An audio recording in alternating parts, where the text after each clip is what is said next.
Indigenous women. I'll start again. I can hear the recording. Welcome everyone to our Women's Earth and Climate Action Network event, Indigenous Women Leading Efforts to Uphold Indigenous Rights, Sovereignty, and Due Diligence with Financial Institutions and Corporations. My name is Osprey Oriel Lake, and I'm the Executive Director of the Women's Earth and Climate Action Network, or WECAN. And I see lots of folks introducing themselves in the chat, which is great. If you're joining us on Facebook live stream, you're also welcome to join the Zoom because there will be some translation in Portuguese later on in the program.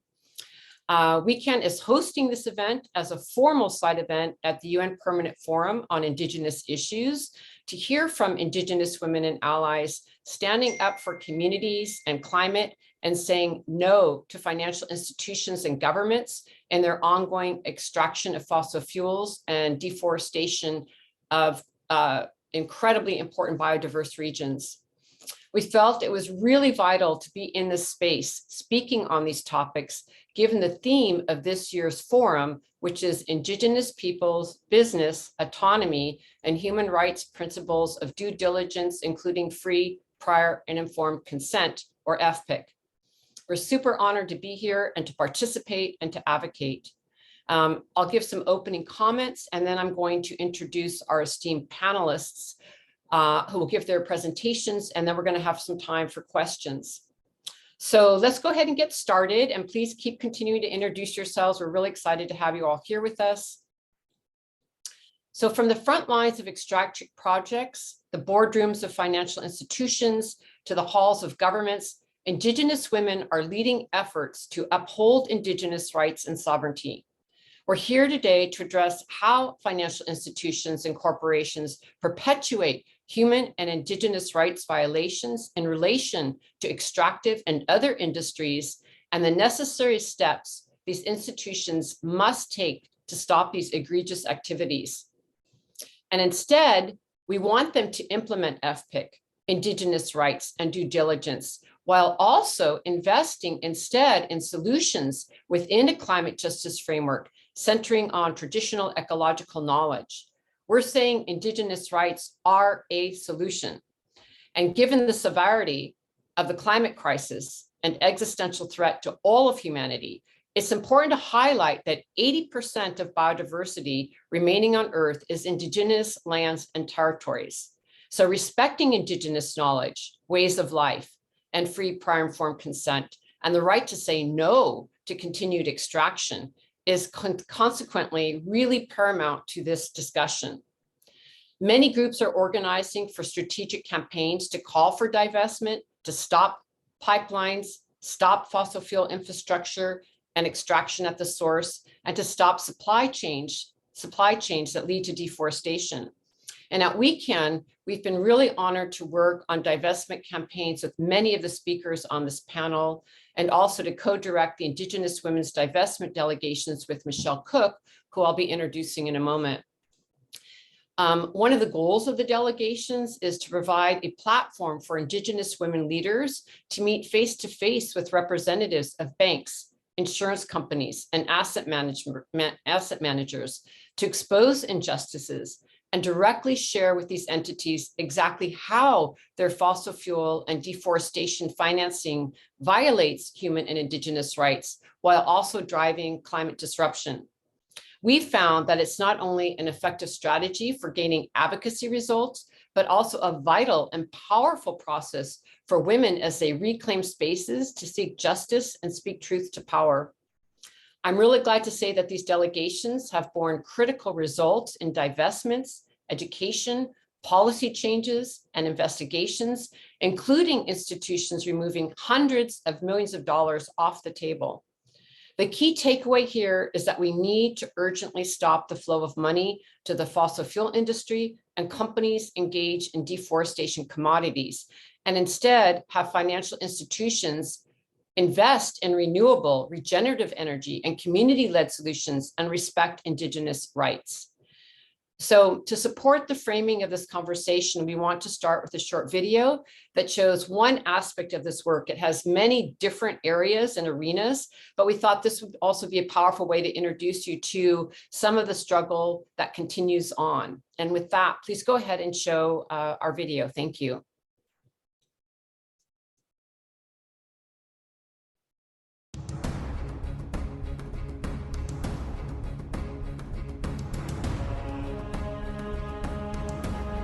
The decisions you make as Credit Suisse and the Swiss people affect those of us downstream from your actions. You sit here comfortably in your privilege, while our communities bear the risks of your investments with our very health, our lives. We face a future without clean water as you reap your dividends and returns. What do you as Swiss people hold sacred? To us, water is life, to all of us. I request that you directly answer my questions now. Thank you. I will answer your question, as I said, at the end when everybody has spoken. And the next speaker is Monica Verdin. I'm a shareholder, and I request that you answer our questions individually. Thank you very much. I'm the chairman who runs this AGM, and I decided I will answer at the end, which is my right, and I have to live with it. Thank you. I'm here to let the investors know in the Kinder Morgan Pipeline Expansion Project how directly affected we are and how many times that we have opposed this project. We've been marginally ignored within that process, and the consultation that we had required has not been. Can you guarantee me and my nation that you will no longer have business relationships and provide finance for Kinder Morgan Company? We are here today to let Credit Suisse and all the other banks that are financing these projects that we have not given our consent, that we find water and clean air and land to be critical infrastructure, not pipelines. We're all citizens of this planet, and what happens in our homelands will affect the people here in Switzerland. For over a year and a half, we have tried to pursue all legal avenues possible, petitioning our state and federal agencies to conduct environmental impact studies, yet we have been unheard. And our resistance to this corporate colonialism that is tied to carbon extraction is growing, especially during these times where corporations are influencing our government to pass laws restricting our rights. What changes has Credit Suisse made to its due diligence and risk assessment processes following Dakota Access Pipeline? Investing in a company is just that, whether it's project level or corporate level financing. We need you to stop financing these dangerous companies. Two of the banks our delegation also met with, UBS and DNB, who we provided the same exact information to, chose not to renew their credit facilities with ETP. Yet Credit Suisse has taken no action and has made no statement. Not once in these calculations of profits is the loss of Indigenous peoples' culture on this planet mentioned as a risk. Credit Suisse has a choice to do the right thing. So until then, Indigenous peoples will continue to wage and escalate a mass globalization, calling for accountability of Credit Suisse in the financial industry. We will call for divestment, we will call for a boycott, we will call for the sanction of Credit Suisse for these Indigenous human rights violations by these oil companies that you are supporting by any and all means necessary. I ask that the Swiss people stand with us. I ask that you hold Credit Suisse accountable and say no. No, we will not fund these projects that are hurting people and committing human and Indigenous rights abuses.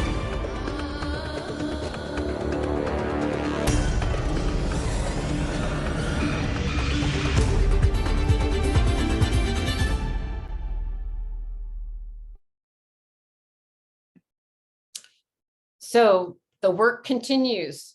And with that, I would like to introduce Michelle Cook, who is Danae, a human rights lawyer and founder of Divest, Invest, Protect, and the Indigenous Human Rights Defenders and Corporate Accountability Program.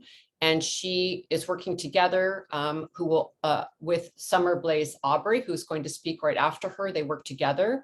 And Summer is a citizen of the Cherokee Nation and a descendant of the Blackfeet Nation. She is the Law Fellow for the Indigenous Human Rights Defenders and Corporate Accountability Program and the Staff Attorney for the International Indian Treaty Council. And I hand the floor to you, Michelle and Summer, and thank you so much for joining us. Yat Michelle Cook Nishye, Honogani Nishlin, Bilagana Basis Chin, Twobahi Dash Bilagana Dashanale. My name is Michelle Cook. I'm born of the One Who Walks Around You clan of the Dene Nation, and this is how I identify myself as a Dene woman. I am so thankful to be here with you all today from all the places that you are tuning in from to talk about this very, very important topic of corporate accountability and the corporatization of our world. And I think a lot of times, you know, at the UN and other places, we have these conversations, but we actually don't take the time to stop to really define what those terms mean and what in fact those terms mean. So corporate accountability, right? What in fact is a corporation? Where did it come from? How was it created, right? For Indian people, for how we understand the world, we understand things through lineage, through kinship, through relationships, right? And corporations, I think part of the problem is that they remain so hidden and mysterious that we often think that somehow they must have been just immaculately conceived. And all of a sudden, here we are living in a reality, in a world, right, that is defined and structured through this formation that has been called a corporation, right? This non-human entity, a non-person, a legal fiction that is created in law to form companies or to form different entities. And so we're talking about entities. And so for Indigenous peoples and for human rights practitioners going forward, what we need to teach is our discernment. How do we discern the corporate entity? How do we understand it? Because, you know, for years and years, there's been people who have been doing this conversation of corporate accountability, right? Finance people have done it for years. But you really see after 2016, all kinds of new divestments and increases in fossil fuel divestments. And I think we in particular have something very unique to offer to the whole conversation, and that is decolonization. We have to decolonize business and human rights so that it is understood as a colonial system, right? That we understand capitalism as a racial structure, that capitalism was the structure by which colonization arrived onto the lands of Indigenous peoples. And a lot of the work that I've been doing recently, right? You know, you saw the video that we had just now, which was in 2018 when we went to the AGM. You know, I wasn't satisfied, and I'm still not very satisfied, you know, in terms of how do we deconstruct this and how do we understand it? And so for the past couple of years, that's what we've been working on, understanding what a corporation is and why it holds the power it does over the United States, and why can't we seem to find accountability? And I think one of the reasons why is because, as I'm writing it in my book, we do not want to understand the really fundamental ways in which corporations formed the United States of America and extraction formed the United States of America. So for example, if you look at the charter of the Massachusetts Bay Colony, right? One of the first companies that was financed from Europe to come to the Americas and colonize, inside that charter includes extraction, right? So the very formation of the United States is a corporate one, and the very formation of the United States is one of extraction against Indigenous peoples' lands and lands and territories. So as we're having this conversation, right, these high level conversations at the United Nations with all of these very brilliant people, how many people are really looking into the critical, what I call and am defining as a critical Indigenous divestment strategy, which is basically the manifestation of our delegations? How do we build something that is going to be meaningful, bring meaningful corporate accountability to Indigenous peoples, that is going to take into account racial capitalism, decolonization as centering the conversations and discourse? So, you know, as we continue to talk about climate change, right, I continually say for years, what's the point of living in a fossil-free world if we're going to be continued to be treated as third world citizens or second-class citizens, right? And what's the point of a so-called renewable energy if that energy is going to come from extraction once again in the form of lithium or copper or other precious metals and minerals from our lands and territories? So we have to be much more critical. And right now, again, in the United States, there is also a criminalization and a repression of those who want to even use this framework of critical race theory to understand who we are and where we're going in this world. Another demonization. But I think going forward as well, what I think is also really interesting here, and I think the past couple of weeks have shown, you know, over the years, I've read different articles, you know, analyzing the work that we've done. And, you know, I've read reports from Stanford and Harvard, you know, the authorities on this, that, you know, divestment is not really actually a good idea, that what in fact people should be doing, if they only knew better, was to keep money in these bad companies and to use your leverage, right, to get that human rights standard met. And that the worst thing you could do was divesting from a company because it leaves you powerless. I read that from these, you know, Harvard, Stanford type people. And then guess what happened? You know, Russia invaded Ukraine. And what happened? What did the world do? Within 2 to 3 weeks, the Western world turned its assets on a dime because they saw the humanity of the Ukrainian people as they fled that dictator.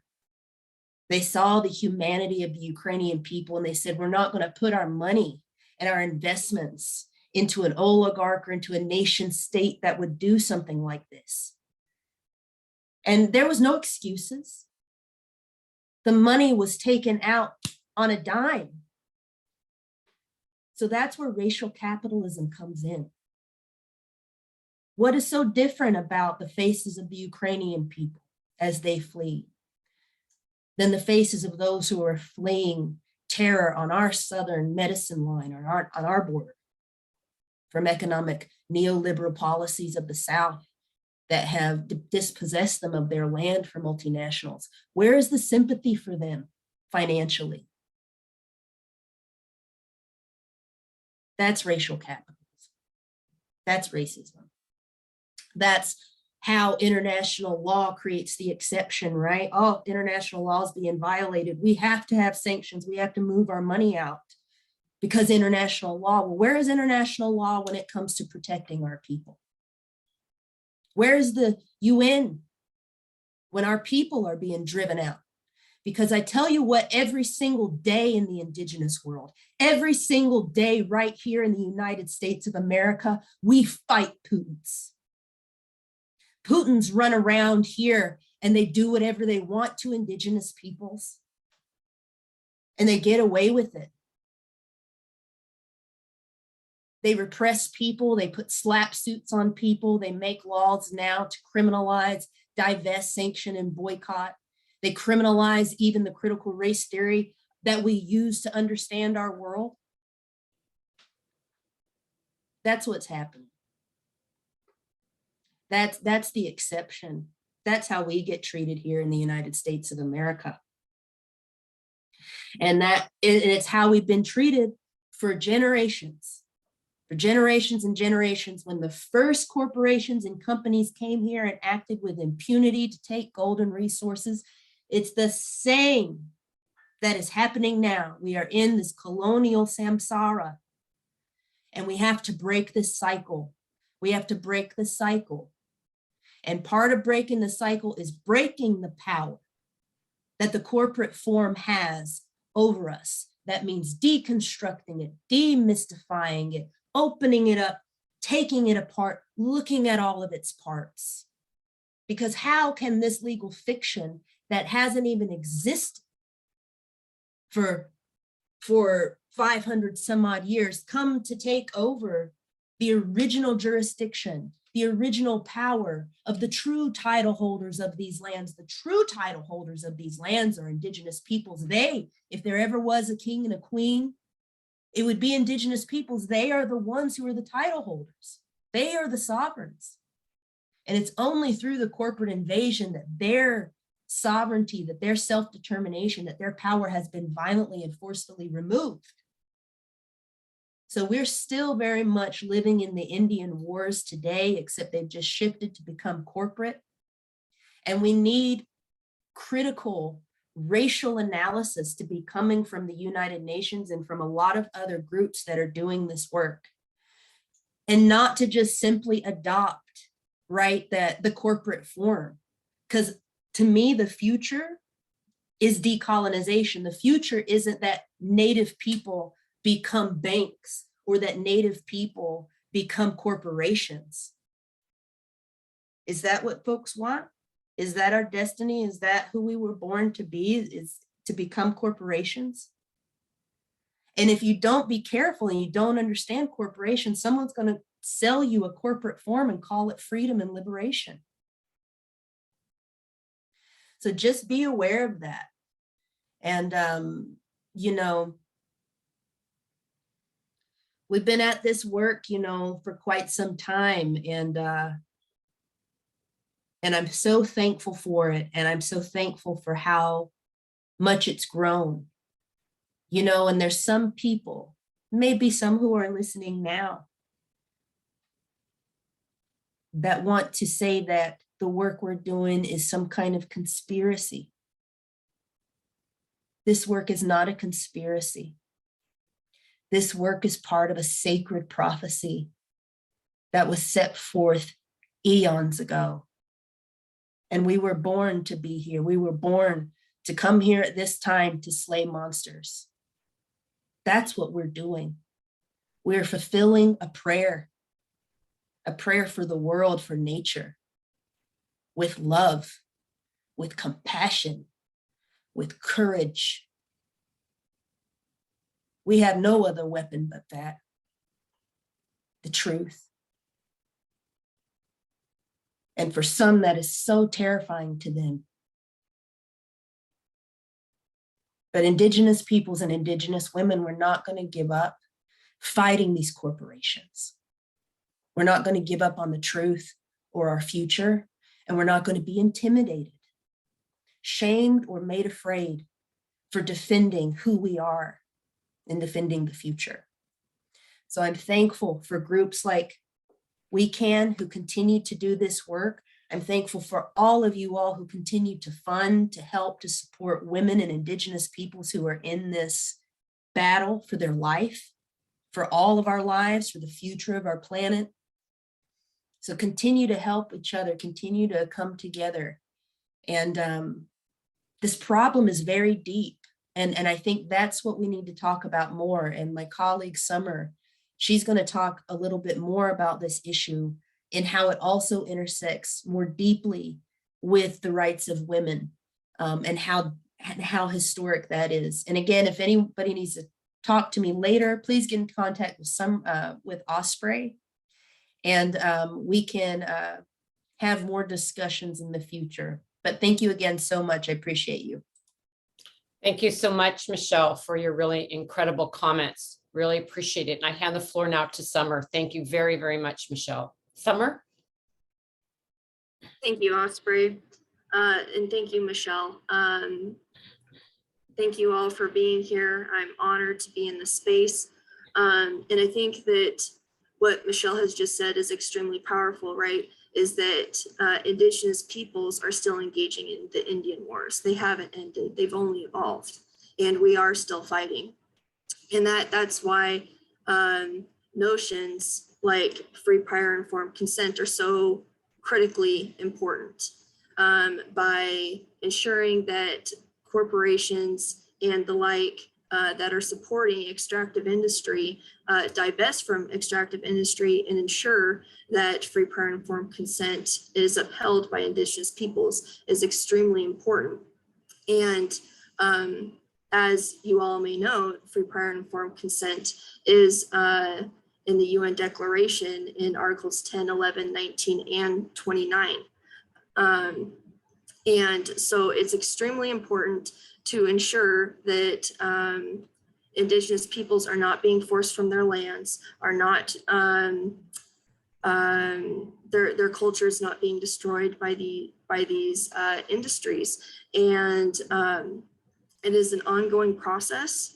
It is a dialogue. It is not a checkbox.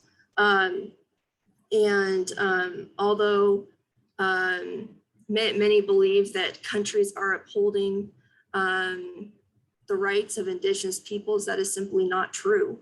Racism is still very well and alive. Genocide is alive and well. And that is what's occurring in our communities currently with extractive industry. This isn't going away. Even with green initiatives, for example, the Biden administration just executed an executive order requiring that mining be opened up for new electric or green policies, so that we can move forward from gas and oil. But if we're still engaging in extractive industry, we are not moving forward. We are not. And so that's really important to recognize, is that green initiatives, simply because they have the label of green, does not mean Indigenous friendly, does not mean they come from Indigenous peoples, and does not mean that they're going to help us in the long run. And so this reframing, and as part of this capitalism idea too, right, is that this commodification of moving forward and being green. That's part of how in the recycle logo, how replace got inserted in that.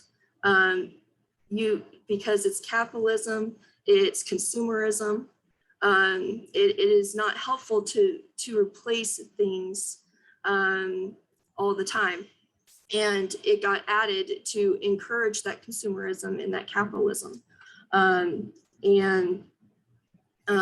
As we've seen throughout this extractive industry, especially in Turtle Island, is that extractive industry is so linked to violence against women, and it is not, it is so nuanced and so interconnected that you cannot speak on one without speaking on the other. There's a term that one of my predecessors has used that says violence against the earth begets violence against women. And that is how it has been used to commit violence against our peoples and to retain land and resources to further this commodification and the use of capitalism and corporations. And so I think with that, it's really important to have corporations, financiers, and banks and other institutions that are upholding these industries not only ensure that free, prior, and informed consent is being upheld as a dialogue by consensus of those Indigenous peoples affected before permitting is engaged in, during the planning process,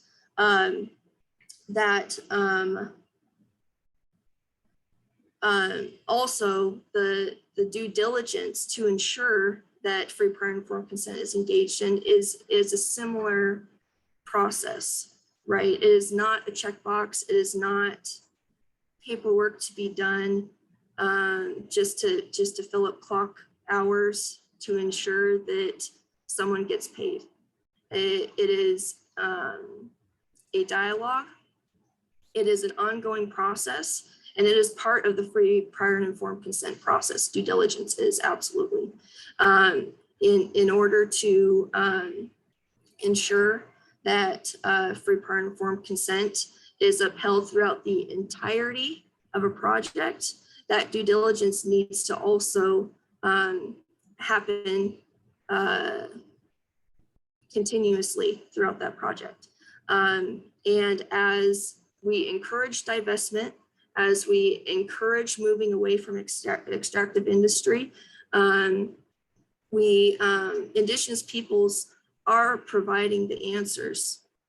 We have traditional knowledges, Indigenous knowledges, sciences that we understand how to live symbiotically with the environment and how to feed peoples and how to ensure that there's not going to be crop collapse by 2030 as the new IPCC report predicts, right? So we already have systems in place that are going to protect us from that and protect the world from that. And corporations and financiers, banks, institutions need to be engaging in those principles and new strategies, not simply because they have a green label, but because they are a return to what has been and what will always be. And in that, those same corporations, institutions, financiers will be engaging in the free, prior, informed consent on a higher level than they would be normally if they were engaging in extractive industry. And you know, and if that's not enough to convince someone, you know, I know everyone is against human trafficking. Everyone is against violence against women. Everyone is against violence against children that are specifically targeted. If you go through and you follow extractive industry, that's how you find the human trafficking of our peoples. It follows the industries. The people that are hired to engage in these extractive industries purposefully, I would argue, engage in those actions. Absolutely, 100%. And it is a purposeful tool to drive out the matriarchs and the community leaders from lands, discourage them from fighting for their lands and for everyone else, for the resources, and so that they can engage in this further capitalism, this further commodification. And so with that, you know, none of these issues are can be spoken about separately. They are all very interconnected. And as Michelle has stated, it does go back to colonization. It goes back to the corporation. It goes back to the commodification of not only peoples, but of the land. And you can follow that throughout history. And it will continue to be done unless people start engaging in recognizing the power behind Indigenous knowledge, the power behind Indigenous science.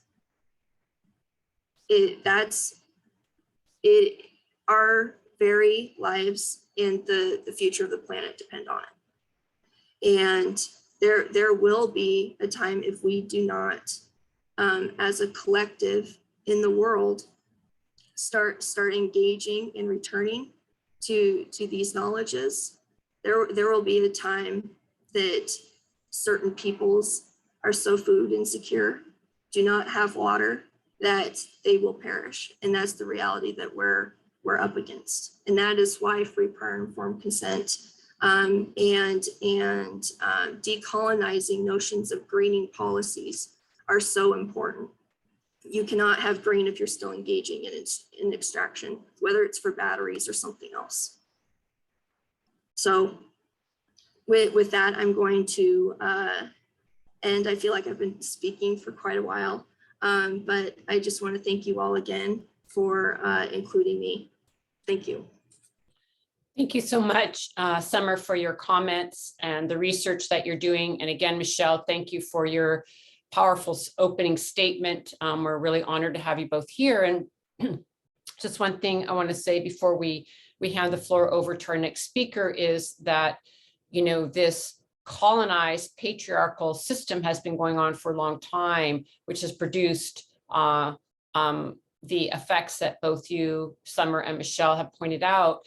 And, you know, one of the things I wanted to highlight, and we'll put in the chat, by the way, we're putting all of the information from the speakers in the chat, how you can learn more about their work and links. Just wanted to let folks know who are watching that there's lots more everyone could be saying. Is this past week, there has been a meeting in Chile on the Escazú Agreement, which does not apply to North America, but does apply to the entire Latin American Caribbean region, around specific laws that are just coming into effect now that combine human rights with environmental rights to protect land defenders. And I mention this now because of the point, Summer, you bring up against the attacks against Indigenous women when we do see these fossil fuel projects taking place or any kind of extraction. And so we're looking at different levers legally, how we can protect land defenders, and we'll put that in the chat. We just launched some information on that for people who are interested from other regions. And with that, thank you both so much for your presentations. I'm very honored to bring a colleague, dear colleague, Leila Salazar Lopez. She is the Executive Director of Amazon Watch, and we hand the floor to you, Leila. Thank you so much for joining us. Thank you, Osprey. So nice to see you. I wish we were together in New York in person at the Permanent Forum, which we've done many times in the past. Thank you, sisters, for your powerful words. It's so beautiful to be here today with you all. My name is Leila Salazar Lopez. I'm Chicana, Latina. I am calling in from Ohlone People's Territory, also known as the San Francisco Bay Area in California. And I want to actually start off by reading Article 10. Summer mentioned a number of the articles, and earlier this morning I was actually looking at a book by Lila June Johnson and Joy DeVito. It's called Lifting Hearts Off the Ground, and it's a beautiful poetic book about the UN Declaration on the Rights of Indigenous Peoples, every single article with poetry. And as Summer mentioned the different articles on free, prior, and informed consent, I also just thought I'd take a step back for those of you who may not have read it, and also to remind our colleagues at the Permanent Forum and at the UN about why we're here. Article 10 says, Indigenous peoples shall not be forcibly removed from their lands or territories. No relocation shall take place without the free, prior, and informed consent of Indigenous peoples concerned, and after agreement on just and fair compensation, and where possible, with the option to return. This is in the Indigenous Peoples, the Declaration on the Rights of Indigenous Peoples. That was after 30 years, finally come to agreement, 12 years ago. But unfortunately, these words, these articles are being violated every day, from here, from Turtle Island, from the global north to the global south to the Amazon.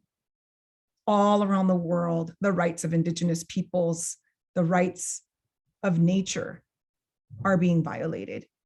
And so that's why we're here today. That's why I'm honored to join you all in speaking about what is happening in the Amazon rainforest, where I dedicate my life to standing with indigenous peoples in solidarity to protect and defend the Amazon and our climate and for climate justice. As many of you know, and my sister Sonia Wajajara will definitely explain much better than I will, but as many of you know, the Amazon rainforest is under attack. Indigenous peoples in the Amazon and across Brazil, across Colombia, across Peru, across Ecuador, across the 9 Amazon countries are under attack. The Amazon rainforest are global treasure, the most biodiverse rainforest, tropical rainforest on our planet, a source of life, a source of biodiversity, the balance of our ecological and biological weather systems. The Amazon is the heart pump of our planet. It creates our weather systems. And when it's deforested, degraded, when the trees fall, they cannot create rain for us. They cannot create rain for the forest. They cannot create rain clouds that regulate our global weather system. Many people think, oh, well, that just affects the Amazon, but that's not true. The rain and the weather system that is created in the Amazon affects the entire planet. It affects those of us here living in California. It creates our rainfall. That's just one example. And I wanted to start there because to remind us that the Amazon is a source of life. It is sacred. And that's why indigenous peoples all across the Amazon have been defending her for thousands of years. And they are the best protectors. It's proven time and time again for the 25 years that I've been working in defense of the Amazon and in solidarity with indigenous peoples. The peoples have always said that, whether it's a young child or an elder, have said, we are the best protectors. We are protecting the land. And it's proven scientifically as well. Now the traditional knowledge and the scientific studies are coming together to show us that the best protected lands in the Amazon rainforest, the ones that are the most biodiverse, are those in indigenous peoples' lands. And indigenous peoples are protecting over 30% of the Amazon. But unfortunately, the Amazon is under attack. Indigenous peoples' lands are under attack. Their rights, their lives, their bodies are under attack by these global forces, which we've been talking about. And because of those attacks, the Amazon rainforest is at a tipping point, a very critical point at which parts of the Brazilian Amazon are already unraveling. Those of you who are listening you're probably here because you've been hearing about these latest reports that have been coming out from global scientists, from the IPPCC, the warnings of indigenous peoples.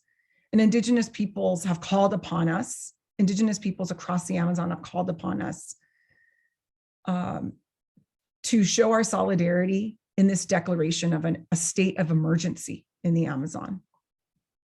It is a state of emergency.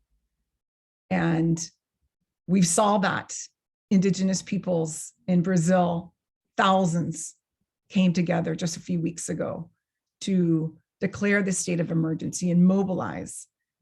And we see the Brazilian government full-on attack on indigenous people's rights and territories. We see the opening up of over 160,000 square kilometers of indigenous lands to mining. We see thousands of oil concessions across the Amazon, from Brazil to Ecuador. We see an increase in extraction. We see an increase in deforestation.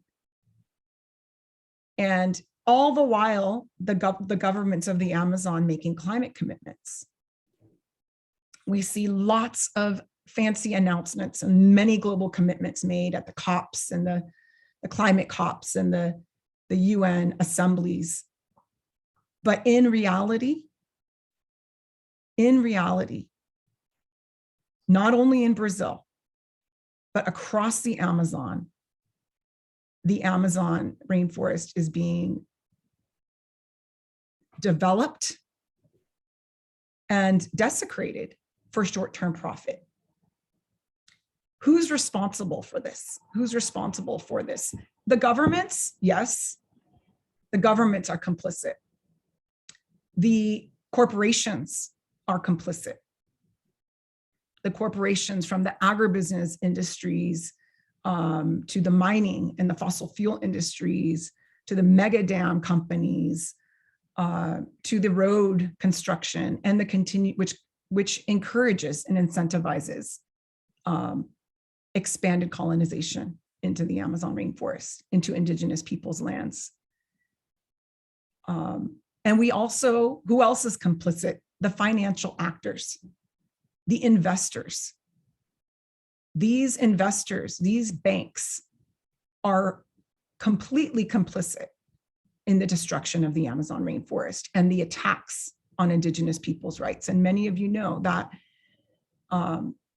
Brazil and Colombia, and I know my sisters are going to be speaking more about human rights in Colombia, so I'm not going to get into that, but Brazil and Colombia are some of the most dangerous places to be land defenders on the planet.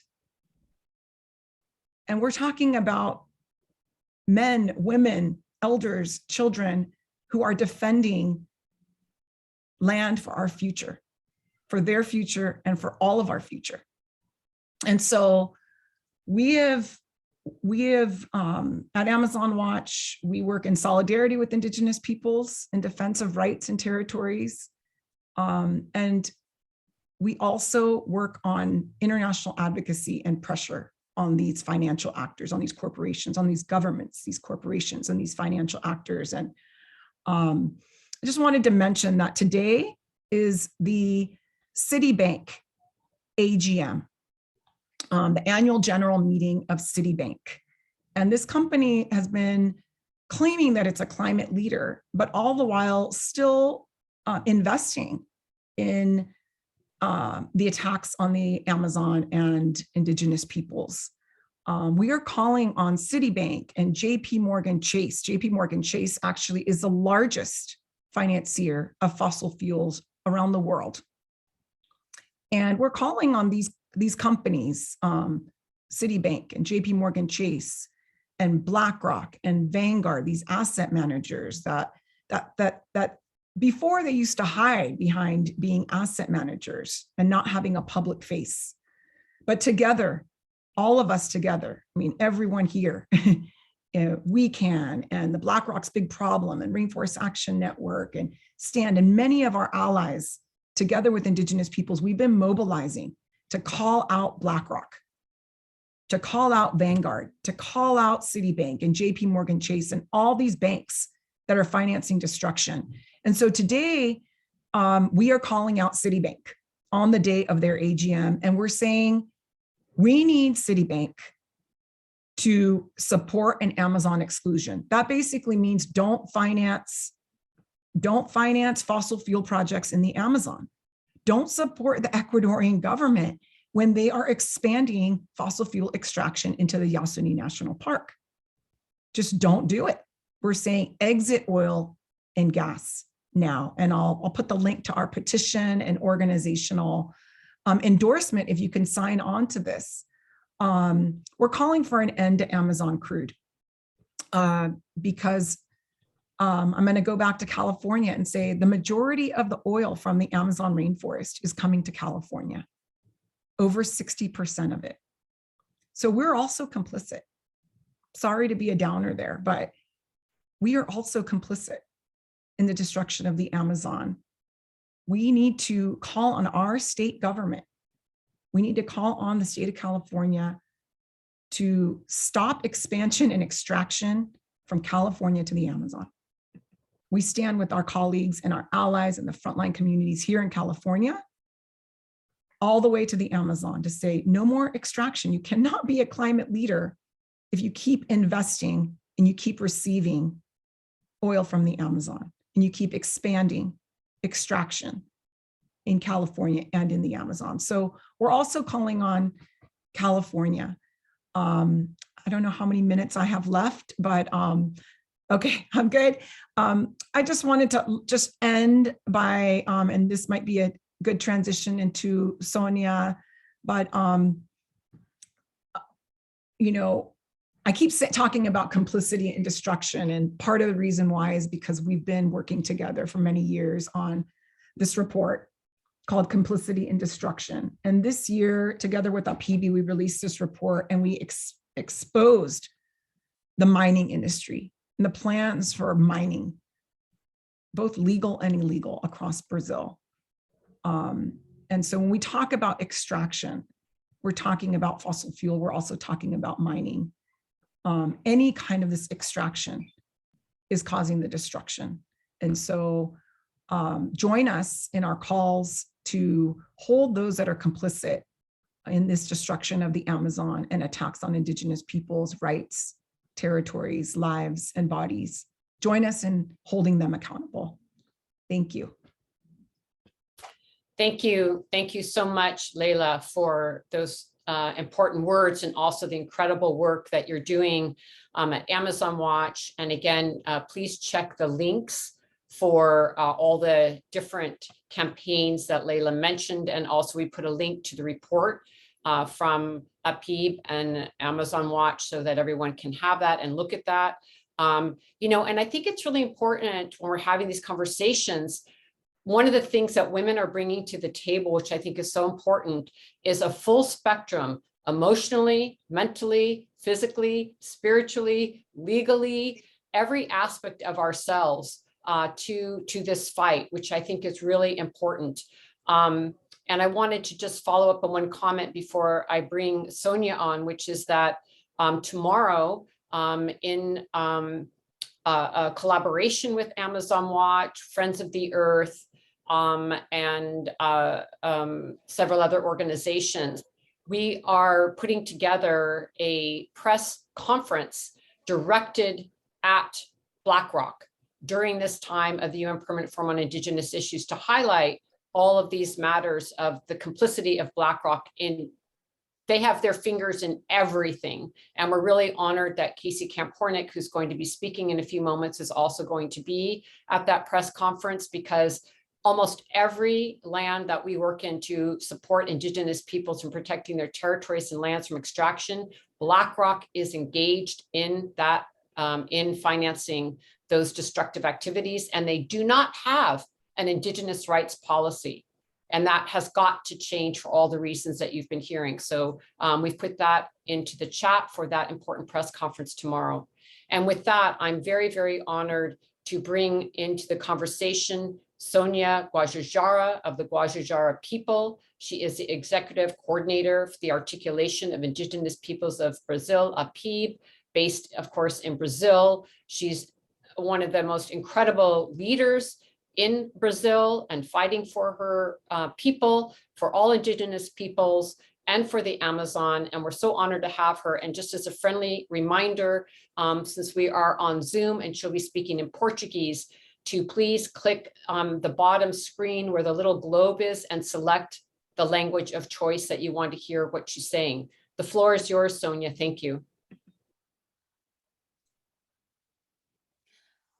Olá, gente. Olá, boa tarde. Muito obrigada, Osprey, mais uma vez, pelo convite, a oportunidade de estar aqui falando no Fórum Permanente, né, no evento paralelo ao Fórum Permanente das Nações Unidas sobre questões indígenas. Cumprimentar aqui todas as mulheres que me antecederam, em nome da minha amiga Leila Salazar, que a gente tem feito vários trabalhos já conjunto aí com a Amazon Watch. Ela citou muito bem aqui o relatório que a gente acabou de lançar aqui no Brasil, vamos fazer novos lançamentos também fora do Brasil. Então, muito obrigada aqui, mais uma vez, pelo espaço. Gostaria de começar falando que não é novidade para ninguém, né? Ou pelo menos não deveria ser, que os territórios indígenas da Amazônia estão entre os grandes responsáveis pelo equilíbrio climático global, né? Bom se frisar. Se antes as demarcações tinham enfoque, né, na preservação da nossa cultura, novos assuntos vêm mostrando que a manutenção dessas regiões tem uma importância ainda maior e mais abrangente, sendo fundamentais, né, para a estabilidade dos ecossistemas. Então, eu falo aqui de Amazônia, mas falamos muito dos biomas brasileiros, como Mata Atlântica, Cerrado, Pantanal, Caatinga, que igualmente estão destruídos e precisam ser protegidos para o equilíbrio desse ecossistema.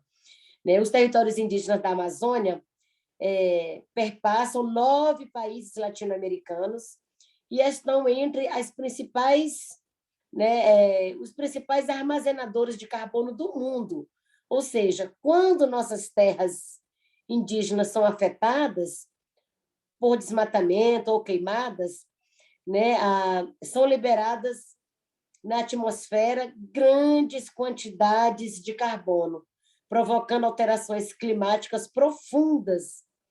E aí é importante dizer que, em junho de 2021, um estudo publicado pela Sociedade Brasileira para o Progresso da Ciência demonstrou a efetividade das terras indígenas, das unidades de conservação e dos territórios quilombolas para conter o desmatamento no Brasil.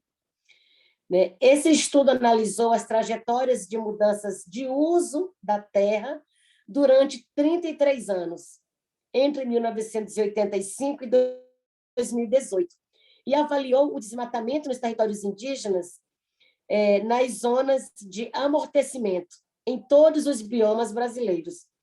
Os resultados mostraram a efetividade das áreas protegidas para manter a cobertura de floresta, reforçando seu papel como escudo ao desmatamento e apontando a necessidade de fortalecimento de políticas públicas para a proteção desses territórios. Nos últimos anos, porém, esses territórios passaram a ser ainda mais ameaçados. A falta de recursos financeiros destinados ao combate aos ilícitos ambientais e os discursos de ódio do presidente da República, com teor antiambientalista e a favor da mineração predatória, fizeram com que os dados da degradação ambiental atingissem níveis insustentáveis, e assustadores. Então, de agosto de 2019 a julho de 2020, 11 mil quilômetros quadrados de florestas foram destruídos no Brasil, uma área que equivale a 5 vezes o tamanho da cidade de São Paulo. Em dezembro de 2022, o governo federal divulgou um novo recorde do desmatamento na Amazônia, com um aumento de 22%. Esses foram os dados que o governo já sabia antes de ir para a Conferência do Clima, da COP26, mas que omitiu no seu relatório. E aí, não bastasse isso, uma forte articulação entre o Poder Executivo e sua bancada de apoio no Parlamento estão propondo novas leis, resgatando propostas antigas capazes de destruir completamente os territórios indígenas e, com eles, a justiça climática e a democracia brasileira. Então, vejo esses projetos de lei de número 490, de número 3729, o 2633, todos esses, vocês precisam ler e vão encontrar propostas de flexibilização do controle de ocupação de terras públicas, desmantelamento do licenciamento ambiental, que desde os anos 80 é um dos pilares da política nacional de meio ambiente no Brasil, e liberação de exploração das terras indígenas para grandes projetos de infraestrutura e mineração. O parlamento brasileiro está fortemente engajado na destruição da Amazônia em prol dos lucros. Muitas vezes, os setores do agronegócio dizem que seus lucros são responsáveis por alimentar o país. Não há maior mentira, né, do que essa contada. Só um minuto. Não há maior mentira, né, do que essa contada, porque a nossa alimentação não é a base de soja, não é a base de milho, né? O que visam é apenas lucros para os seus bolsos, né, para essas oligarquias rurais que dominam a política no Brasil. E a carne? Né? Poderiam até me perguntar se não é a carne que alimenta o brasileiro. Vejam, não é segredo também para ninguém, né? E podem até fazer uma rápida busca nas pesquisas, né, aí no Google, que o foco do agronegócio brasileiro está na demanda global e não na alimentação, né, do povo brasileiro. Some-se a isso o desmonte de políticas para a agricultura familiar e o resultado é insegurança alimentar e destruição ambiental. Se o brasileiro se alimentasse com os rebanhos que pisoteiam, né, o solo amazônico, não estariam pagando $9 em média no quilo de carne. E não estaríamos sendo, né, assim, né, totalmente dependente, vendo cenas de pesquisas, fazendo filas para receber doação de ossos para se alimentar. Quem coloca comida na mesa do brasileiro é, em sua maioria, mulheres. Nós, mulheres, que plantamos, né, e produzimos alimentação sem agrotóxicos. Isso não é força de expressão ou sensacionalismo da minha parte. Basta, né, vocês fazerem mais uma pesquisa no Google para verem as imagens de um país que voltou a compor o mapa da fome em 2018 e que em 2020 registrou 35,2% da população convivendo com a insegurança alimentar. Sem demarcação de terras indígenas, não há justiça climática. E sem justiça climática, é impossível falar em democracia. No mês de fevereiro, agora de 2022, a PIB lançou, né, mais um estudo da cumplicidade na destruição nessa grandiosa parceria com a Amazon Watch. E ali fica muito clara, né, tudo isso que a Leila trouxe da informação, essa influência de setores econômicos internacionais nesse cenário de destruição, né, das nossas terras. E notem bem que na destruição também da democracia brasileira. O relatório revela os principais investidores de 8 grandes mineradoras, dentre elas a Vale, a Anglo-América e a Belusan, que desejam explorar territórios indígenas no Brasil. Fundos de investimentos sediados nos Estados Unidos continuam sendo os principais financiadores, né, cúmplices na destruição da Amazônia. Juntas, as gestoras norte-americanas, a Capital Group, a BlackRock, a Vanguard, investem 14,8 bilhões de dólares nessas empresas, todas com históricos de violação de direitos humanos e devastação ambiental. Bancos privados internacionais também se destacam com credores como o Crédito Agricole da França, né, o Bank of America, o Citigroup dos Estados Unidos, enfim, né, a pandemia de que estamos tentando sair, ao invés de frear, o ímpeto extrativista impulsionou o setor mineral a bater recorde de lucros nos últimos 2 anos.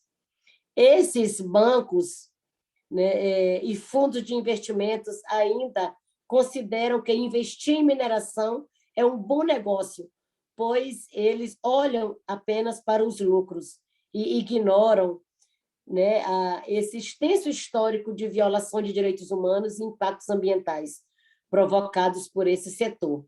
Embora muitos desses atores já tenham sido listados nas edições anteriores desse nosso relatório, essa nova edição demonstra a urgência com que eles precisam se comprometer com essa mudança real, a fim de acabar com esse rastro da destruição da mineração e do impacto com seus investimentos, que seus investimentos causam na democracia brasileira, financiando atividades que esmagam setores minoritários da população.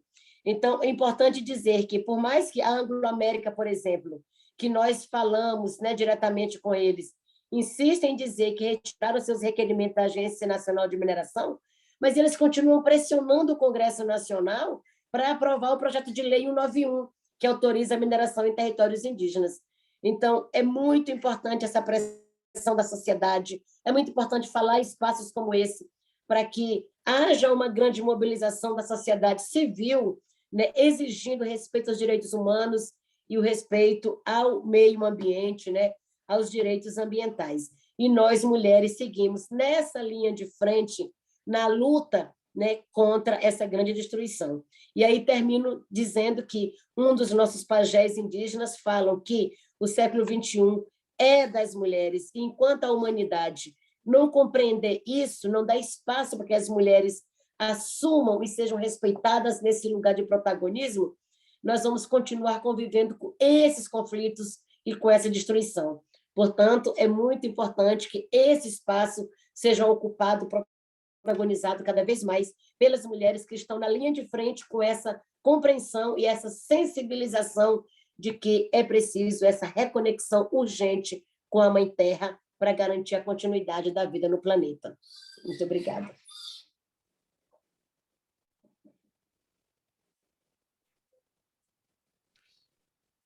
Thank you so very much, Sonia, for your incredible presentation, your research, your work, your leadership over many years, and also to bring attention to the role of Indigenous women's leadership at this time, and to really state, 100% that Indigenous women's leadership is a solution across the board in terms of what women have already been doing that has been unrecognized and now needs to be uplifted and validated, and the incredible expertise that you bring to the conversation and discourse. And I would also like to just also honor Sonia in the fact of being on the front lines in a country where, as has been stated, women land defenders are under attack, and the incredible courage it takes to lead and stand when not only are you experiencing the loss of loved ones who have been on the front lines, but you yourself are subject to attack and murder at any point. And I just really wanted to honor from my heart and from all of us the incredible courage and dedication this take in the fight for all of our lives, and to recognize that who's ever on the front line, we are all on the front line. We cannot forget our sisters on the front line. So thank you very much for your dedication. And I'm very honored now to bring Casey Camp Hornick from the Ponca Nation, incredible leader, has been in this fight for decades, an environmental ambassador. We're honored to have her as a board member on weekend. And just to remind everyone, we will be continuing to have this conversation and questions in a bit. I'd love to hand the floor now to you, Casey Camp Hornick. Thank you. Latia Ishi with the Ponca Abadi Manchte Ponca, Oklahoma. Thank you. Thank you. I have to turn off my picture because of I have satellite internet and it's not very good. But it was so powerful to listen to each and every one of you. I've learned so much. I want to reach out to our relatives that are listening to us as well. I want to thank Osprey and Weekend for bringing together this powerful group. And for those of you that are in our audience, our virtual audience, I want to remind you right now, more than anything else, of what powerful warriors you are and how the Creator has brought us together in order to do the sacred work that our ancestors have done. And I want to make sure to recognize that you could be anywhere doing anything right now, but you have chosen at this time to be present virtually or present on the ground at the UN Permanent Forum there for Indigenous peoples. And you're doing something that is going to make your children's life possible. Thank you. Thank you from the deepest portion of me. I want to be able to connect some of these things that are being said too with the feelings that are being expressed as well. These incredible facts that are being brought out. Each and every one comes from a culture of women who have passed down leadership from time immemorial. That as a matriarch and as a person who is part of the growing understanding of the indigenous wisdoms that have been suppressed and yet have accepted being a frontline sacrifice zone at the same time and still lifting voices are the ones that have to be listened to the hardest, and those particular knowledges that are being brought forth are the ones that have to be implemented. It's necessary to understand right now what is speaking through us to you. What is speaking through us to you is the knowledge of the Earth Mother herself. Humans aren't necessary on this journey.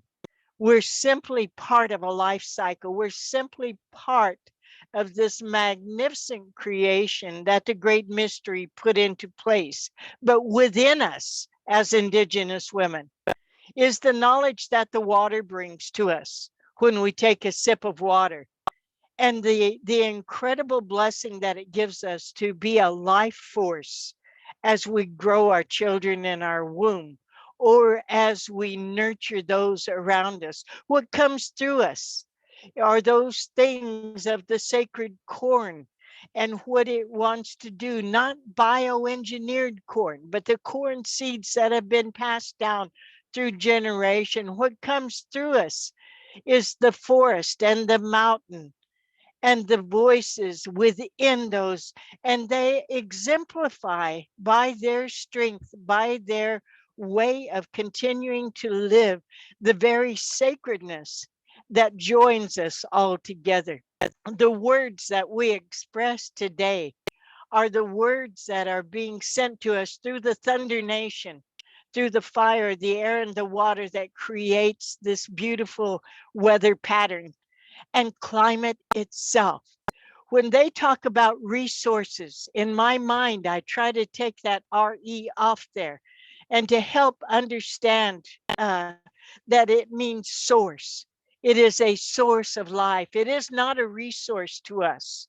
The sacred gas and oil itself is part of a sacred system of life that has always been and will always be. Our portion as matriarchs, our portion as Indigenous women of this sacred system of life is to remind everyone again and again, we're not just water protectors, land defenders, sacred people who breathe this beautiful wind that goes around us. We are nature. We're not separate from nature.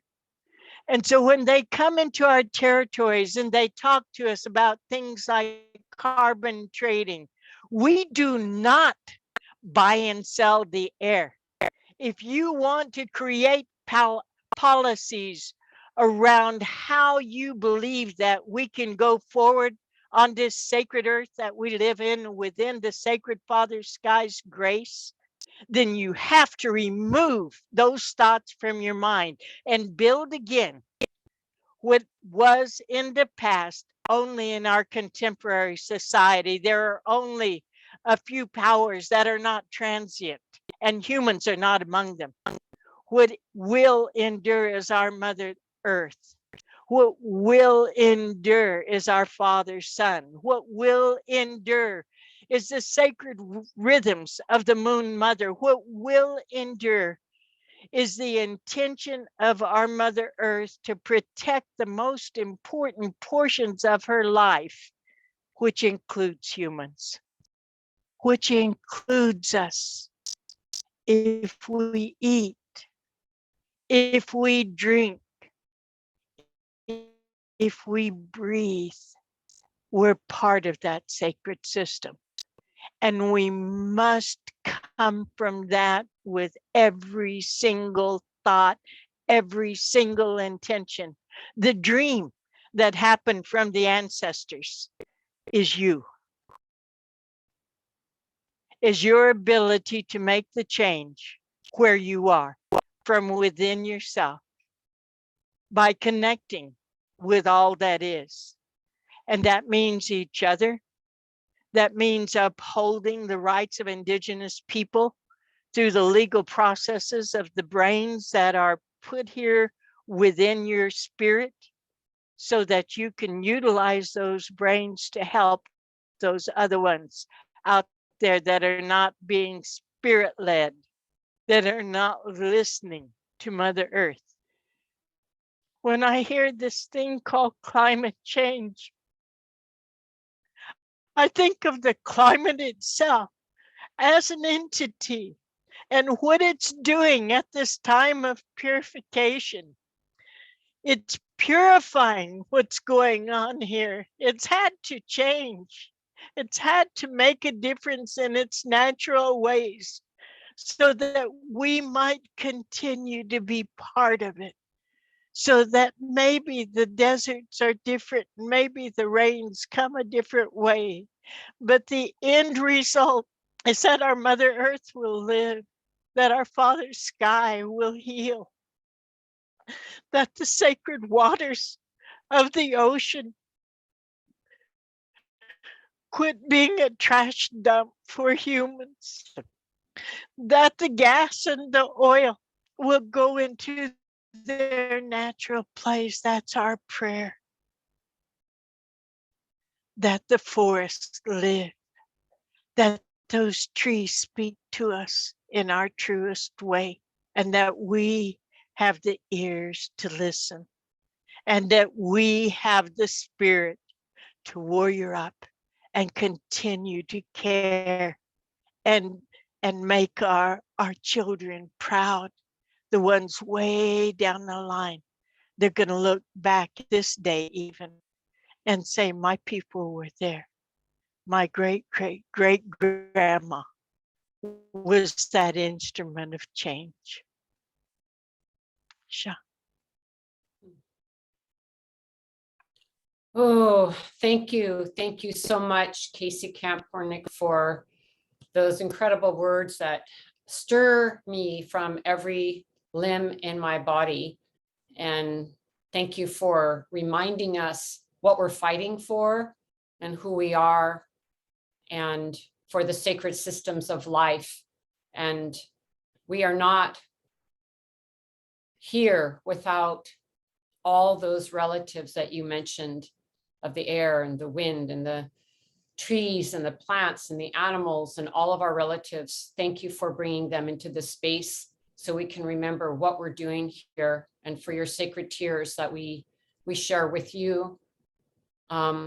It also brings attention to the fact of this really epic juncture point for humanity, these choices that we're all making now in our various lineages, and this patriarchal, colonial, racist, capitalist construct that we face, and how we're going to dismantle it, and how women truly are leading the way in this dismantling and reconstruction, so that we can renew and return to these sacred ways that Indigenous peoples have been maintaining intact for centuries, and that many of us in the non-Indigenous world need to listen to and learn from, and also recall our own pre-colonial, pre-patriarchal ancestors long ago, and pray to them for strength that we can live in a good way with the earth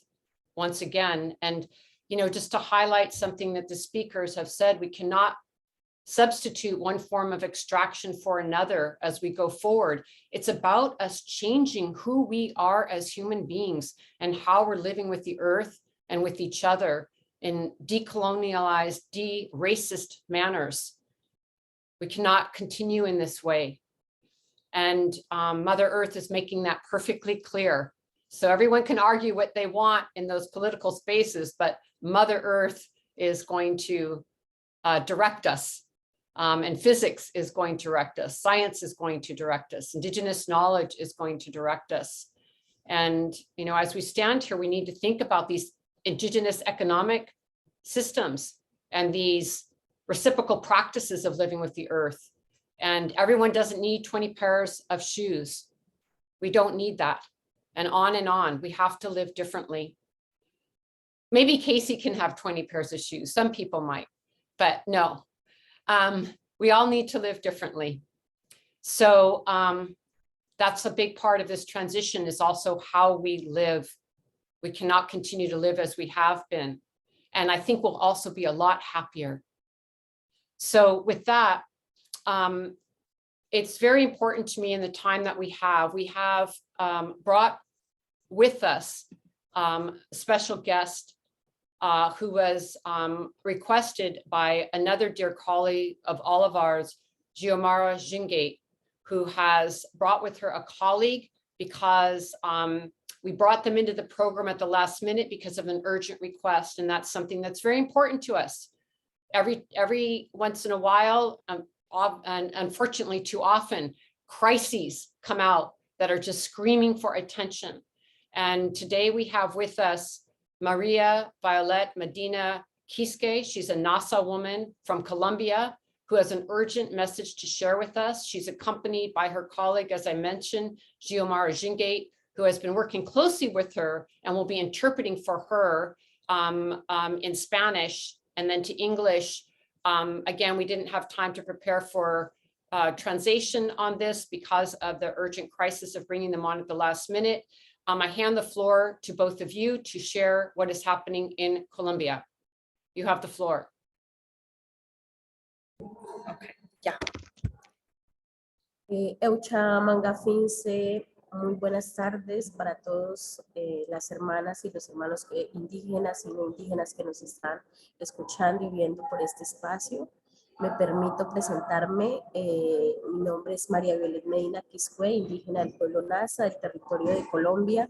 Hago parte del proceso de autoridades indígenas en Bacatá y hoy traigo la voz como delegada de más de 2,000 personas que hace más de 7 meses estamos en el Parque Nacional Enrique Olaya Herrera de la ciudad de Bogotá. Good afternoon, Indigenous brothers and sisters. Please allow me to introduce myself. My name is Maria Violet Medina Quisque. I'm from the Nasa people of the territory of Colombia. I'm part of the process Autoridades Indígenas en Bacatá, and today I bring my voice as a delegate of more than 2,000 people who have been in the Enrique Olaya Herrera National Park in the city of Bogotá for more than 7 months.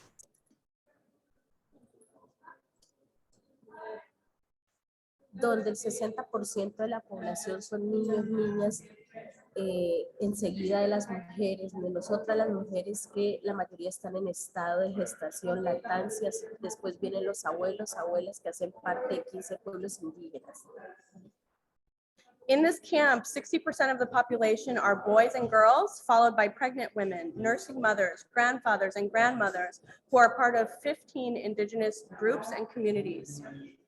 El Cabildo Monif Uruk del pueblo Huitoto, Comunidad Muisca La Huehuata Toncizuca, Pueblo Zenú, Proceso Organizativo Guayúa Catá, Pueblo Coreguaje, Proceso La Gulpa Yanacona Bogotá, Bogotá Tenaza Sasgües, Pueblo Nasa, Pueblo Cubeo, Pueblo Chamí, Pueblo Cativo, Pueblo Emberadóvida, Pijaumoán, Pueblo Pasto Cumbaltar, Ciapidara y el pueblo Coconuco, quien en su mayoría están en condición de víctimas del conflicto armado, quienes llegamos huyendo de todos los atropellos y vulneración de derechos humanos donde nos asesinan, nos violan, a nosotras las mujeres, a nuestros niños y niñas, nos reclutan como motín de guerra a nuestros hijos y masacran a nuestros hombres.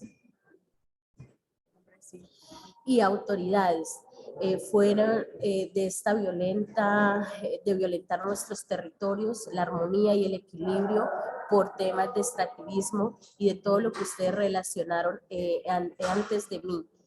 La minería legal, la ilegal, el narcotráfico y sumado a la presencia de los grupos al margen de la ley ilegales, paramilitares, guerrillas, CLL, FARC, PACRIM, ejército, policía, un conflicto que no se cesa, donde se suma el abandono del gobierno y el incumplimiento a todos los acuerdos de los pueblos indígenas y los colombianos, acuerdo de paz y el capítulo étnico, que soñamos y le apostamos a una paz en armonía, equilibrio, pero no es así. Eso hace que lleguemos a las ciudades como hace más de 50 años o casi alrededor de 529 años en la supuestamente conquista.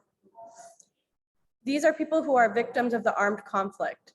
We have arrived fleeing from all of the abuse and violation of our human rights, where they are killing us, raping our women and children. They're recruiting us as soldiers of war for our children, and they're massacring our men and authorities. Apart from violating our territories and working with legal and illegal mining extractivism, drug trafficking, and the added presence of illegal and legal armed groups, such as paramilitaries, there's guerrillas, ELN, the FARC, BACRIM, and the military. This is a conflict that does not cease due to the abandonment of the government and the breach of all agreements with Indigenous people and Colombians in the 2016 peace agreement, the ethnic chapter. We dream and strive for a peace in harmony and balance, but it is not happening like that. It makes us reach out to these cities more than 50 years ago or 29 years ago in the supposed conquest. En este sentido, hoy quiero manifestarles y solicitarles a este espacio, a ustedes las mujeres, en ese sentido, que se pronuncien a tanta vulnerabilidad que vivimos en Colombia, sobre todo en el Parque Nacional hace ya más de 7 meses, donde hemos estado en una minga de resistencia al frío, al hambre, a la discriminación, señalización y ataques por parte del ESMAD, donde ya hemos puesto más de 10 muertos, donde la mayoría son niños porque nos están matando con el hambre, con el frío, con el gas lacrimógeno, como quedó evidencia en las 2 ocasiones que nos han atacado. El día 29 de septiembre, el primer día que llegamos del 2021, y el 6 de abril del 2022, hace unos pocos días, donde no importó que la primera línea, como lo dijo ya la mayora que me antecedió, fuéramos nosotras las mujeres, con un bastón y nuestros hijos en el pecho y en la espalda, lo cual hoy manifestamos que fue y será un acto de lesa humanidad. Estamos agotados por el hambre, sin embargo intactos en nuestra dignidad, porque los derechos de nosotros, de los pueblos y las comunidades indígenas no se venden, no se negocia, se exigen, legado de los abuelos y por los que hemos tenido que sembrar en la minga del Parque Nacional y a lo largo de la historia. Unamos nuestra voz como pueblos milenarios, como mundo, como personas. Solicitamos a este espacio, a ustedes, que estén pendientes.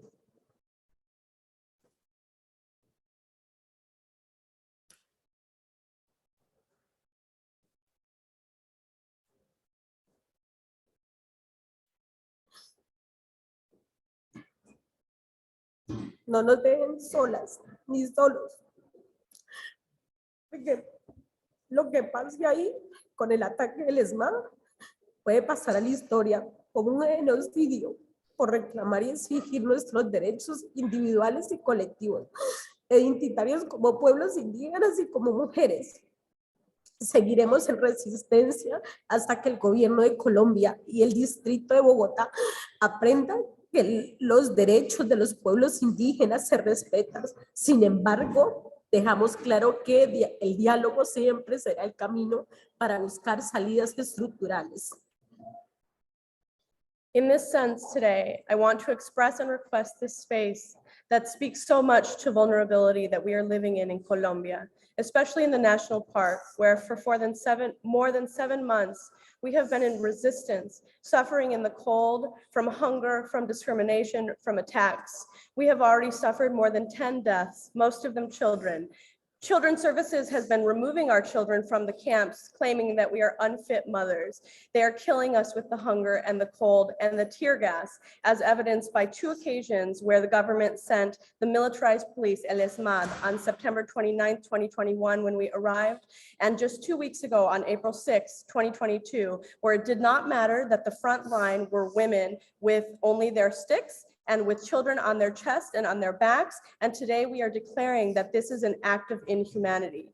We are exhausted by hunger, however intact in our dignity, because the rights of Indigenous people are not sold or negotiated. They are demanded, a legacy of our grandparents and those of us who have set ourselves up in this permanent presence, Minga, in the national park and throughout history.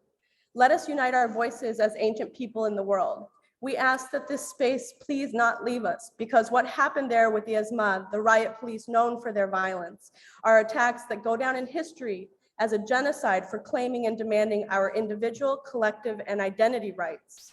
We will continue resisting until the Colombian government and the Bogota district government learn that Indigenous people respect each other. We are making it clear that dialogue will be the way to find structural solutions to this forum that joins our Minga of resistance, because today we only have this voice as a people. Igual forma, solicitar y agradecer a este espacio, a ustedes las mujeres y a todos los que nos ven, a que se una a nuestra minga de resistencia, porque hoy solo tenemos esta voz como pueblos indígenas. Básicamente, por último, agradecer infinitamente a mi compañera Xiomara, a los que han hecho posible que hoy estemos aquí participando y poniendo nuestra voz, a WICAN por permitir estos micrófonos y dar y reconocer cómo en el corazón de una ciudad como Colombia, ya no en el territorio, básicamente la muerte, la discriminación, el clasismo estructural ha sido la elección del gobierno para reducir a la población más vulnerable y desconocer los derechos, pese que hay un fallo de la Corte, un fallo de un juez de nuestro país. En ese sentido, pedimos hacer una acción urgente en el marco de apoyo a la minga, de resistencia, que está en cabeza del proceso de autoridades indígenas Bacatá del Parque Nacional. Muchísimas gracias, y siempre va a ser nuestra resistencia si todos nos unimos de los sitios donde nos encontremos para seguir no solo cuidando nuestra naturaleza, para seguir cuidando lo que ella nos dejó, sino para seguir perviviendo en el tiempo y en el espacio. Muchas gracias. Chutepay. ¿Dónde estaba?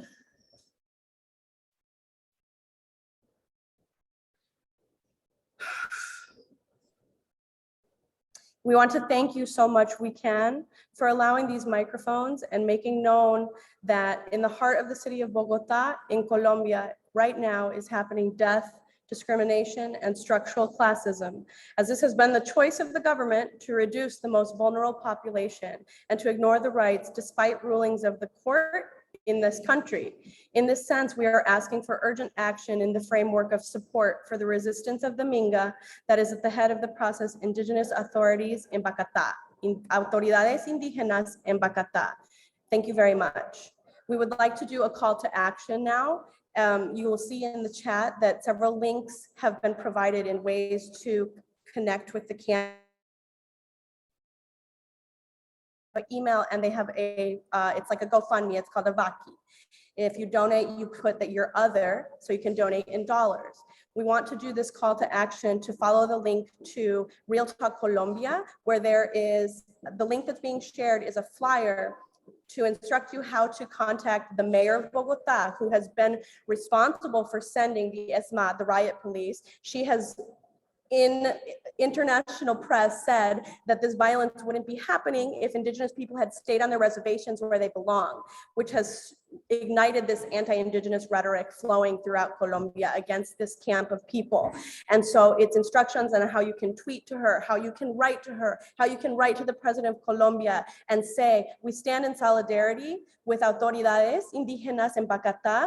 We stand with them as they demand their rights and for resolution to the conflict in their territories. There's an email there if you feel moved to make a video saying, my name is whatever your name is. I stand in solidarity with the indigenous people living in Parque Nacional de Bogotá. Everyone has a human right to have access to their territory. Everyone has a right to food. Everyone has a right to clean water. Everyone has a right to know that their children will not be taken from them at any given moment by some made up reason that Children Protective Services says these are unfit mothers. Well, imagine what could have been happening that they would flee to live where they're living right now in the conditions that they're living in right now, that it was safer to do that than to stay in their territories. It's something we've seen since the beginning of colonization, that they have told this story about our abilities to be indigenous mothers and good mothers in the Western lens. So please take action. Please find ways to support, even if it's just talking to your friends about it. Every single day they're living under plastic tents. They're living on the ground. The camp right now is completely flooded. And so there's like a whole new round of sickness that is going through the camp, and any donations that they receive will go towards buying more plastic to make tents, more blankets to buy medicine for food, to have access to stores in the area that will sell to them, because right now most of the stores in the area are saying, fuera indios, we don't want you here. We don't want to sell you any food. So please help to support them, and in doing so, you will be supporting and standing in solidarity and being part of the Eagle Condor prophecy, which talks about our North and South uniting. That is what we are asking for right now. So thank you very much. And thank you very much to We Can and to Osprey for adding us to this panel. We're very, very thankful and grateful. Thank you both so much, Maria and Xiomara. We deeply appreciate you joining us today. We are shedding tears of love and support and solidarity with you, and know that we are holding you. We are so glad to have your voice here. We have put all the links in the chat, and know that we stand in solidarity. And most importantly, you are not alone. We hear you, we see you. We hear you, we see you. You are not alone. Thank you for joining us. And I would like to close today. We only have a few minutes. I do want to respect all of the presenters. Literally, like if everyone could just do like a 1 minute closing comment, I'd really like to go back to Michelle and to Summer and Layla and through all the speakers, and just give you a moment, since you had a chance to listen to everybody, just like have a minute closing comment to share your voices before we close for the day. And I'll start with Michelle and then go to Summer and then to Layla. Thank you. Thank you so much. Again, I think, you know, the corporate impunity issue is just, we have to unite to be able to get over this one. And I'm, because the corporations in the states, as mentioned by the panel, you know, have been historically and are still so fused, this amphibian nature, if you will, of the corporate state form. And I don't know if people are taking notes, but I usually, I don't know, sometimes it distracts me, but I think, you know, that's really what's important is looking at that. And I'll leave it there. Thank you so much, Michelle, for joining us today and all your incredible work. Summer, the floor is yours. Thank you, everyone that has spoken. I'm extremely humbled and both honored to be in this space. I think what everyone has said boils down to that you cannot eliminate the connection between violence against our peoples, the continued genocide of our peoples, excuse me, and violence, environmental violence, and the extractive industry. In order to protect our people, we have to stop the extractive industry. Thank you. Thank you, Summer. And then we'll go to Layla and then Sonia and then Casey. Please go ahead, Layla, you have the floor. Thank you, Osprey. I just want to, you know, say that, you know, when we do this work, when we live this work day in and day out, you know, there's days that are really hard. and, you know, seeing the attacks on our brothers and sisters, seeing the attacks and hearing about the attacks on the women and children. Just a couple weeks ago, I was in Ecuador and heard stories from sisters who are defending rights, lives, bodies, territories, and hear about violence against girls and children, surrounded by extraction, and it's heartbreaking. And I think this is why we're calling for respect. That's why we're calling for, you know, sisters coming together in solidarity. Today is one of those days where I'm just so happy. My heart is really full to be with you all. I think some of the things are hard to hear, but we need to hear them to be able to be in solidarity. And I just really want to thank Grandmother Casey for your words of wisdom that uplift us and unite us. Thank you. Thank you so much, Leila. And we'll go to now Sonia, and just remind people to click on the translation button. Thank you, Leila. Let's go to Sonia for closing comment. Sim, rapidamente aqui me solidarizar, né, com a Violeta, com tudo que ela traz, e que preciso terminar falando, enquanto a gente estava aqui nessa conversa, né, 2 crianças Yanomamis foram sequestradas, uma delas estuprada até a morte por garimpeiro ilegal no território Yanomami. Então, mais uma violência, mais um assassinato que acontece com crianças, jovens, adolescentes nos territórios indígenas, né, em nome do garimpo ilegal, em nome dessa ganância aí pelo lucro, né, por meio da exploração de minérios. Então, eu queria terminar trazendo essa mensagem aqui de medo, de solidariedade também e de exigir, né, exigir justiça para com todas essas crianças, né, esses povos que estão nesse momento sofrendo tamanha violência, né? É hora de dar um basta em toda essa criminalidade que está acontecendo nos territórios indígenas, na Amazônia legal, né, brasileira, boliviana, colombiana, né, em todas as Amazônias que estão sendo destruídas, não só o meio ambiente, mas a vida das pessoas. Então, fica aqui essa denúncia também, né, nossa solidariedade aos nossos povos, né, e a essa luta permanente que a gente faz em defesa de justiça, de direitos por todas as pessoas. Obrigada. Thank you so much. Now we'll go to Casey.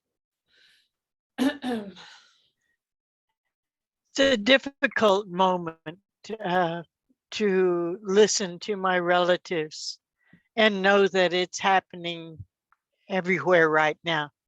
You know, here in Ponca territory, we're being criminalized, and we too have had the militarized police. We have laws that are made against us. Environmental genocide is a real thing, but also to know that for future generations, this is not in vain, this stand that we're taking. Our Mother Earth does not discriminate between her children.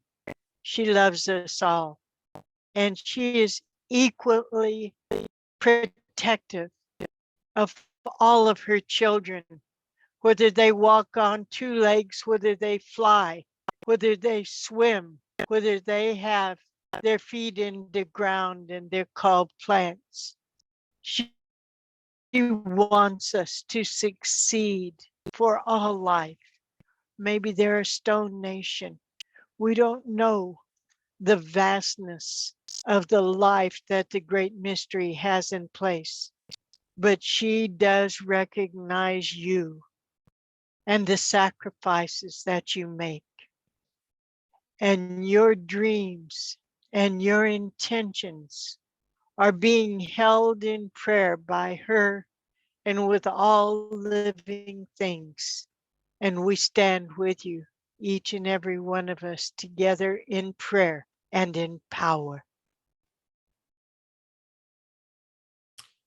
Thank you so much, Casey, for those beautiful words to bring some gentleness to our hearts. And Sonia and Maria know that we stand with you in your communities and all communities who are under this egregious, unspeakable harm.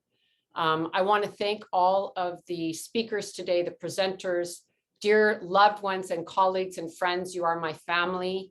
It goes far beyond the work we do, honestly. We are sisters, we are beloveds, we are community together in this common struggle that we will fight all of our lives for healing of our communities, lifting up Indigenous rights, and protection of our sacred Mother Earth.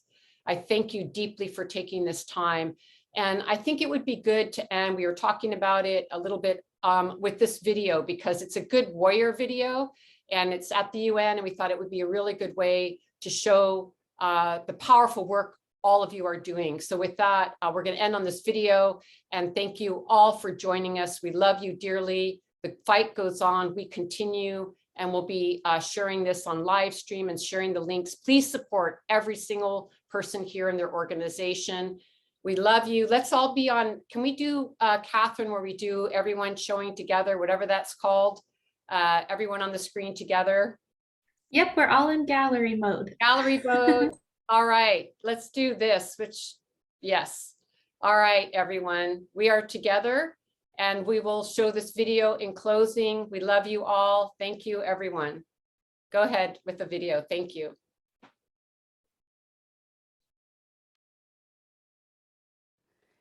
Piraira nerazi ewa tupã.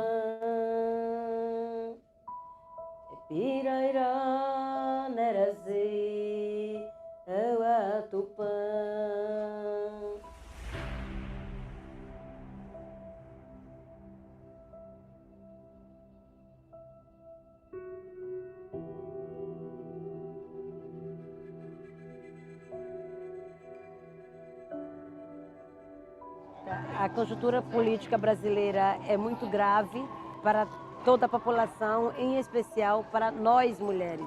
E agora temos um presidente que acha que as mulheres têm que ter papel secundário, salários menores. Está aqui participando do Fórum Permanente da ONU, em frente à Embaixada do Brasil, para nós tem um significado muito forte. Porque é reafirmar a presença e a existência indígena em todos os espaços. Brazil is the deadliest country in the world for environmental defenders. Since the election of Bolsonaro, there has been an increase in the killings of indigenous peoples in Brazil. These are their lands, their forests that they have maintained. So it is up to all of us to be protecting indigenous rights. That's the morally correct thing to do, to help our indigenous sisters and brothers when they're under attack. But also for all of us, because of the climate, we need to protect the Amazon rainforest. Bolsonaro, ainda parlamentar, ele falou que a cavalaria do Brasil era incompetente. Competente é a cavalaria norte-americana que conseguiu exterminar todos os indígenas. É muito urgente que o mundo escute a voz dos povos indígenas do Brasil. Nesse momento, órgão institucional, políticas públicas, pouco importa. Porque o que está nesse momento em pauta é exatamente a destruição, o extermínio e, mais uma vez, o genocídio coletivo de nossos povos. Eu não sei o resultado da nossa mobilização. Pode ser que na próxima semana vocês tenham notícias de várias lideranças nossas presas, criminalizadas ou mortas. Porque esse é o momento que a gente está. Mas nós vamos seguir firmes, resistindo, pagando com a própria vida. Porque para nós a luta pela Mãe Terra é a mãe de todas as lutas.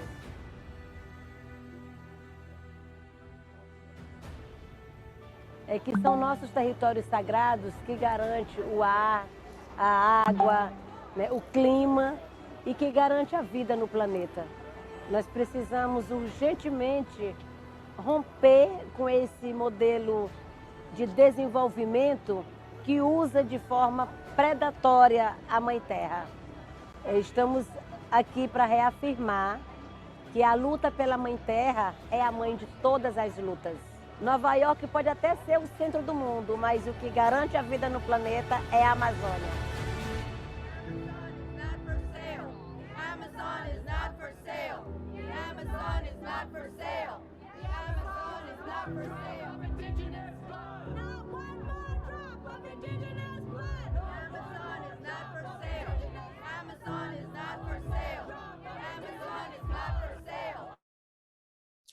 So with that, we close our program for today, thanking Indigenous peoples all over the world, Indigenous women's leadership all over the world. Thank you for all the participants who joined us today and are listening in. We send our love out to you. Know that we stand together in solidarity and we will continue on. Thank you, everybody. Much love and good thoughts and prayers to all. Thank you.